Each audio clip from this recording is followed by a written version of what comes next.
l'invité de la matinale. KTO Radio. Et l'invité de la matinale pour ce dernier jour de l'année est le frère Hyacinthe d'Estivelle, dominicain, official à la section orientale du Dicaster pour la promotion de l'unité des chrétiens. Bonjour frère Hyacinthe. Bonjour Philippine.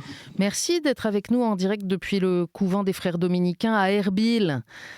Oui, j'ai célébré Noël avec les chrétiens d'ici. C'était émouvant d'être avec eux pour ces fêtes. Voilà, en Irak.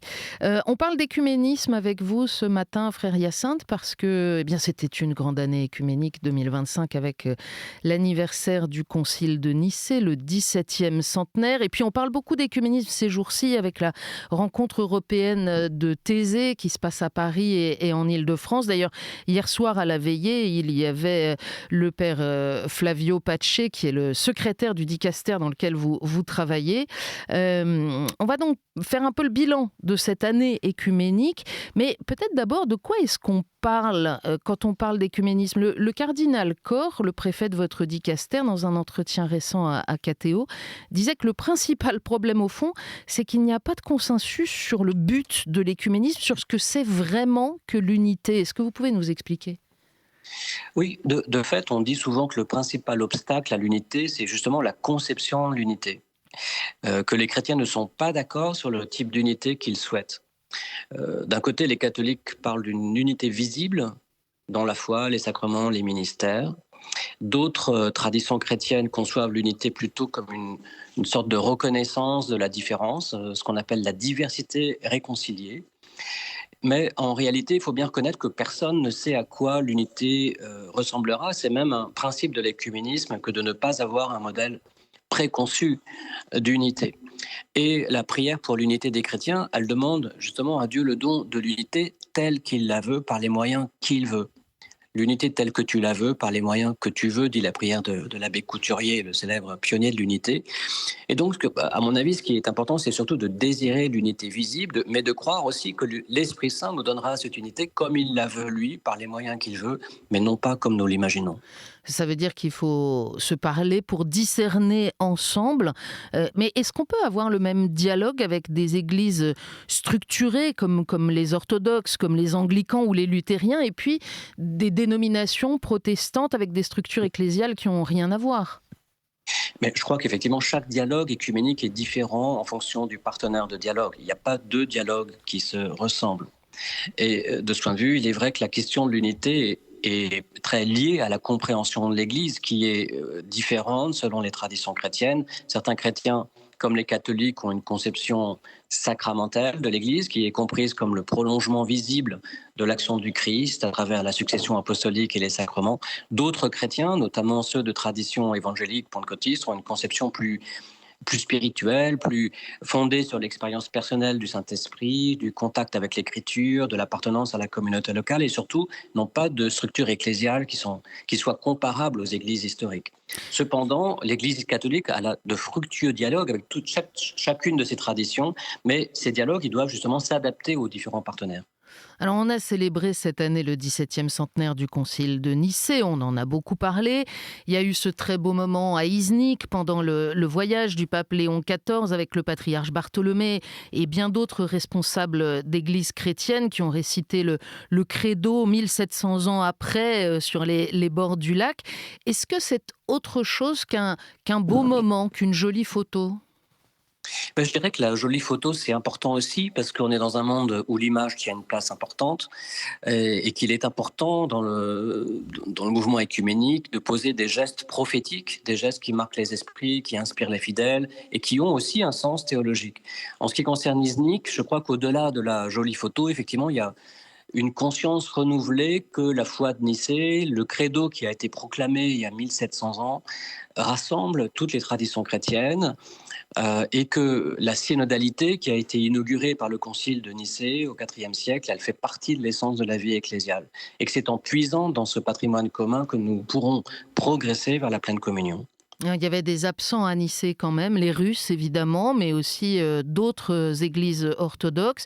Et est-ce qu'on craint, est-ce qu'il y a aujourd'hui des nouvelles lignes de fracture au sein du monde orthodoxe, notamment entre pro et anti-russe ? Alors, il est vrai que les tensions entre églises, elles ont tendance à épouser les fractures politiques, et ça, c'est pas nouveau, c'est depuis le début du christianisme, entre ceux qui étaient dans l'Empire romain, ceux qui étaient en dehors, et puis au sein de l'Empire romain, ceux qui étaient dans l'Empire d'Orient, ceux d'Occident, etc. Je crois que plus largement, il faut être attentif à la recomposition mondiale du monde chrétien. À l'époque du Concile Vatican II, les 2 tiers des chrétiens vivaient en Europe et l'écuménisme était une réalité essentiellement européenne, selon une division Orient-Occident. Aujourd'hui, seulement 1/4 des chrétiens vivent en Europe et l'écuménisme est beaucoup plus une question de relation entre le Nord et le Sud, entre les pays du Nord et du Sud global, comme on dit. Je crois que la question russe, justement, doit être située dans ce contexte plus large de recomposition mondiale du christianisme. Malgré tout ça, le pape et le patriarche Bartholomé se sont réjouis de l'état d'avancement du dialogue écuménique. Ils ont invité à poursuivre les efforts pour surmonter les difficultés récentes. C'est quoi les difficultés qui demeurent, les points qui restent bloquants principalement? Alors c'est vrai qu'entre catholiques et orthodoxes, il y a eu des avancées très importantes ces dernières années, en particulier sur la nécessité d'articuler à tous les niveaux de l'Église les principes de primauté et de synodalité, puisque la question de la primauté, c'était une des pierres d'achoppement du dialogue. Aujourd'hui, le dialogue porte sur la question de l'infaillibilité pontificale et sur celle du Saint-Esprit, en particulier la fameuse question du filioque, ce mot qui a été introduit dans le credo au XIe siècle par l'Église catholique. Mais je crois que ce qui manque maintenant le plus dans ce dialogue, c'est de trouver ensemble un modèle d'unité qui soit acceptable par les uns et par les autres. Et c'est évidemment la question du pape. Hmm. Et est-ce qu'il y a eu des avancées en 2025 dans tel ou tel de ces dialogues qui existent entre l'Église catholique et les autres dénominations chrétiennes? Alors, cette année 2025, il n'y a pas eu de nouveaux documents, mais je dirais qu'il y a eu des moments écuméniques importants qui ont marqué au niveau universel. Comme moment, je retiendrai en particulier les funérailles du pape François, le début du pontificat du pape Léon, qui ont été des moments écuméniques dans le sens où toutes les communions chrétiennes mondiales étaient représentées. Le pèlerinage à Iznik, dont on parlait à l'instant, avec la prière écuménique pour l'anniversaire du concile de Nicée. Je dirais aussi la prière du pape Léon avec le roi Charles dans la Sainte-Chapelle, qui a aussi marqué les esprits cette année. Mais au-delà de ces événements qui impliquent le pape ou les leaders chrétiens, je pense que les avancées écuméniques, elles se passent avant tout au niveau local et de façon parfois peu visible. En fait, chacun est invité à réaliser ces avancées écuméniques autour de lui. Et de ce point de vue, la communauté de Thésée fait un travail considérable de rapprochement des chrétiens, en particulier des jeunes. Oui, on le voit dans cette rencontre européenne où les jeunes de différentes dénominations non seulement partagent la même aventure ces quelques jours, mais aussi se découvrent mutuellement et pour certains, pour la première fois, se rendent dans une autre église d'une autre dénomination et découvrent la richesse aussi d'autres traditions. Vous évoquiez la prière commune du pape avec le roi Charles d'Angleterre, qui, rappelons-le, est le chef symbolique au moins de l'Église d'Angleterre. Mais parmi les événements marquants de cette année, il y a eu l'élection de Sarah Mullally comme archevêque de Canterbury, donc une femme qui devient primat de la communion anglicane. Et du point de vue catholique ou du point de vue orthodoxe, ça peut quand même être problématique. Est-ce que c'est un obstacle? Comment c'est accueilli? Alors, il est certain que la question du ministère ordonné féminin est une pierre d'achoppement entre nos églises, mais je dirais que l'élection de l'archevêque Sarah Mullally ne devrait pas fondamentalement changer les relations entre l'Église catholique et la communion anglicane. D'une part parce que le rôle de l'archevêque de Canterbury dans la communion anglicane est très différent de celui du pape dans l'Église catholique, et d'autre part parce qu'il existe des instances de dialogue international entre catholiques et anglicans qui fonctionnent très bien. D'une part, la commission archique de dialogue théologique, et puis une autre commission qui s'appelle Yarkoum, qui s'intéresse à la réception locale, aux questions plus pratiques et pastorales. Et ces deux commissions ont travaillé de façon très fructueuse et elles vont continuer à le faire. En ce qui concerne les églises orthodoxes, je crois qu'il faudrait leur demander, mais je crois qu'au-delà des questions théologiques, il faut aussi tenir compte du facteur culturel qui est très important aussi entre les églises d'Orient et celles d'Occident. Frère Hyacinthe d'Estivelle, vous rappeliez tout à l'heure que l'une des principales pierres d'achoppement, c'est les conditions d'exercice de la primauté de Pierre. Autrement dit, quel rôle pour le pape dans une perspective d'unité des chrétiens.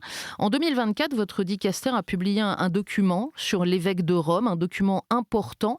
Est-ce que ça veut dire qu'on a changé la manière de concevoir la primauté de Pierre dans l'Église catholique? Qu'est-ce qu'il y a dans ce document? Alors ce document, c'était une synthèse des réflexions écuméniques depuis Vatican II sur la question de la primauté. Et je crois qu'effectivement, ce document a marqué un pas important dans cette réflexion. Il souligne surtout que le ministère de l'évêque de Rome est avant tout un service d'unité au sein de l'Église catholique, bien sûr, mais aussi au sein de la communion des églises, et que ce service d'unité doit s'exercer de façon différenciée. Depuis le Concile Vatican II, ce ministère d'unité n'est pas conçu avant tout de façon juridique, comme une autorité qui s'imposerait de façon uniforme partout, mais comme un service d'amour dont parlait Jean-Paul II dans son encyclique publiée il y a 30 ans, Utunum Sint, un service d'amour au service de la communion des églises. Ça veut dire que la perspective catholique, ça n'est pas que le pape devienne le chef de tous de la même manière qu'il est le chef des évêques, pour faire court. Exactement. Je crois qu'il faut penser à ce ministère d'unité de l'évêque de Rome comme un ministère différencié qui s'exerce de façon différente au sein de l'Église catholique et dans la communion des églises. Mais qu'est-ce qu'on peut dire alors à ceux qui s'inquiéteraient que l'Église catholique laisse au fond filer sa doctrine pour plaire à d'autres? Mais je dirais que le dialogue n'a pas pour but de trouver des compromis, mais de chercher ensemble une vérité plus profonde. Et le dialogue écuménique, de ce point de vue, a permis à l'Église catholique de redécouvrir des aspects de sa tradition théologique ou spirituelle qu'elle avait un peu oublié ces derniers siècles. Par exemple, le contact avec les Écritures, la redécouverte des pères de l'Église, l'expérience de l'Esprit Saint, le sens de l'Église locale et la synodalité. Tous ces aspects ont été redécouverts en grande partie grâce aux relations écuméniques avec les autres chrétiens, dans ce que Jean-Paul II et le pape François à sa suite ont appelé l'échange de dons. L'Église catholique, elle a redécouvert sa propre doctrine et sa propre tradition grâce au dialogue écuménique. Un dernier mot, frère Hyacinthe d'Estivelle. Pourquoi est-ce qu'on n'a pas encore une date commune de Pâques ? Alors la date commune de Pâques, c'est un problème depuis le début du christianisme, parce que le concile de Nicée a voulu y répondre. Aujourd'hui, donc, comme on le sait, les occidentaux suivent le calendrier grégorien, les orthodoxes le calendrier julien. Il y a des solutions qui existent, qui demanderaient que chacun fasse un pas. Il faudrait sans doute une instance synodale, un peu comme le concile de Nicée, pour que les leaders chrétiens se mettent d'accord sur cette solution. Mais je crois qu'il faut surtout préparer les esprits, préparer les fidèles à cette date commune de Pâques.